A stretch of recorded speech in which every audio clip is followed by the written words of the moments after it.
Pemirsa, seorang siswa kelas 9 sebuah SMP swasta di Kota Bogor, Jawa Barat babak belur di bagian wajahnya diduga dianiaya gurunya sendiri.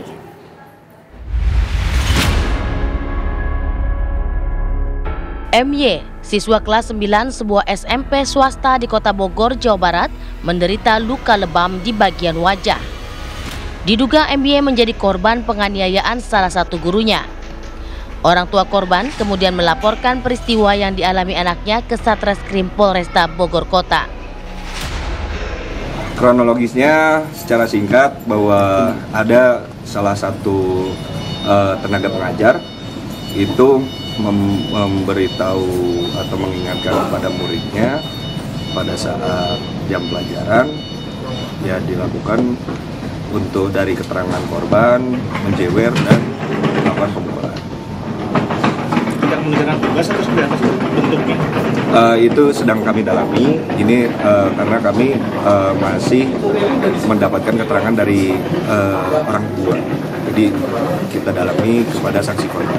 Awalnya itu kan memberi kesaksiannya itu jatuh, yang di kamar mandi jatuh.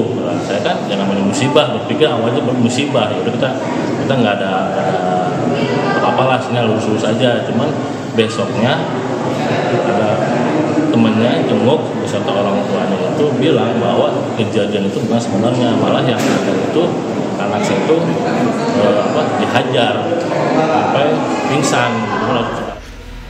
Polisi telah melakukan visum terhadap korban dan sudah memanggil pelaku serta 3 orang saksi untuk dimintai keterangan terkait peristiwa ini. Dari Bogor, Jawa Barat, Usep Saripudin, TV One mengabarkan. Pemirsa, seorang siswa kelas 9 di sebuah SMP swasta di Kota Bogor, Jawa Barat menderita luka lebam di bagian wajahnya. Diduga dianiaya gurunya sendiri. Dan untuk mengetahui kronologis peristiwa ini sudah bergabung bersama kami Ibu Hana Purwanti selaku ibu dari korban dan Bapak Dede Wahyudi selaku Kepala Sekolah SMP PGRI 11 Kota Bogor. Selamat pagi Ibu. Bu Hana. Ya pagi Ibu. Bu Hana, saya turut berduka atas apa yang terjadi kepada anak Ibu. Ibu, apakah bisa disampaikan anak Ibu ketika Ibu tanya lukanya di bagian tubuhnya, apa yang disampaikan? Pas begitu dia pulang, saya tanya itu kan takutnya berantem gitu ya Bu.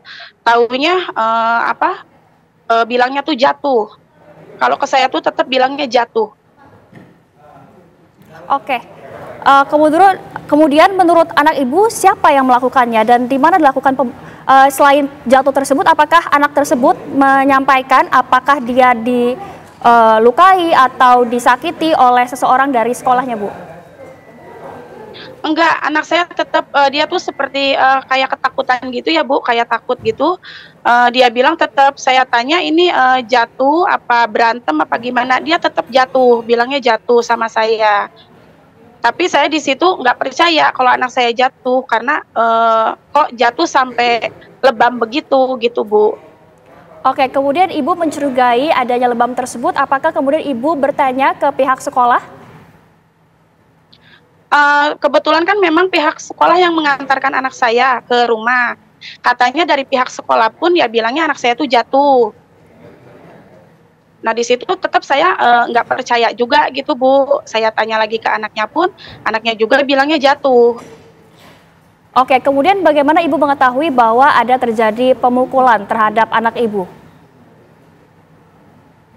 Waktu hari Selasa memang saya udah curiga juga. Ya alhamdulillah ada lah yang datang ke rumah gitu ya Bu. Nah di situ saya percaya juga kan, ternyata anak saya bukan jatuh, dipukul gurunya.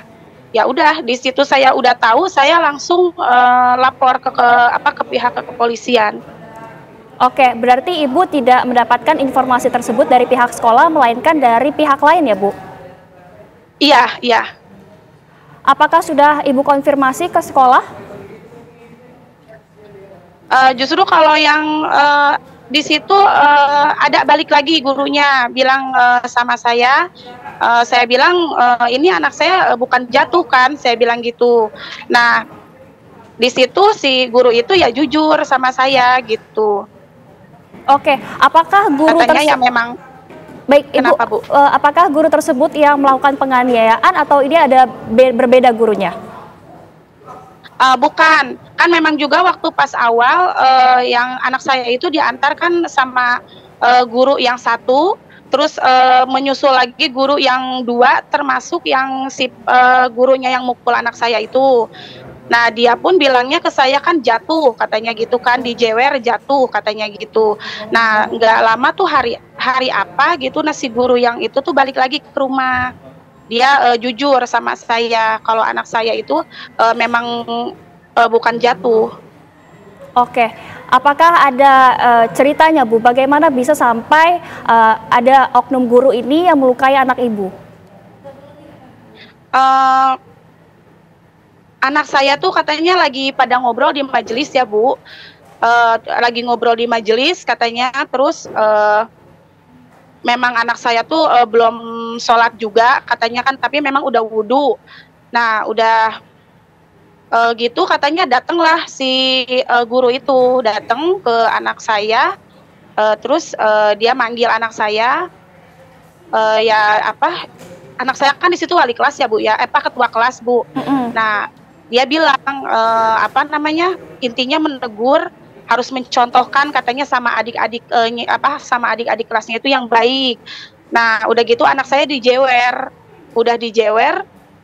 ternyata sesudah dijewer itu anak saya langsung dipukul anak saya sampai jatuh, mungkinnya sampai jatuh sampai nggak sadar.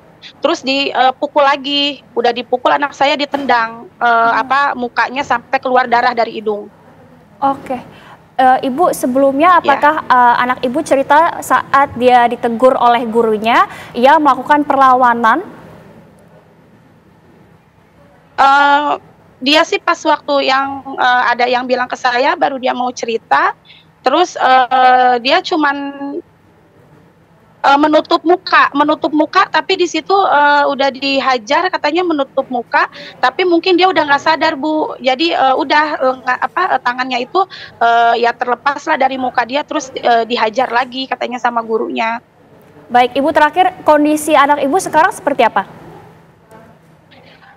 Sekarang ya alhamdulillah udah membaik ya, Bu. Udah membaik ya, sekarang pun anak saya udah masuk ke sekolah yang barunya juga. Oh, berarti sudah pindah sekolah ya, Bu ya? Ya, Bu, itu anak saya tuh sudah pindah gitu kan sekolah. Pas kejadian itu pun memang kan dari pihak keluarga saya memang udah katanya pindah aja sekolah. Terus dari sekolah pun memang juga bilangnya kan silahkan katanya mau masuk juga, tapi kalau lebih baiknya katanya anak saya itu keluar dari sekolah itu. Makanya saya pindahkan segera anak saya dari situ, Bu. Oke, baik. Ibu Hana, terima kasih banyak atas informasinya pada hari ini.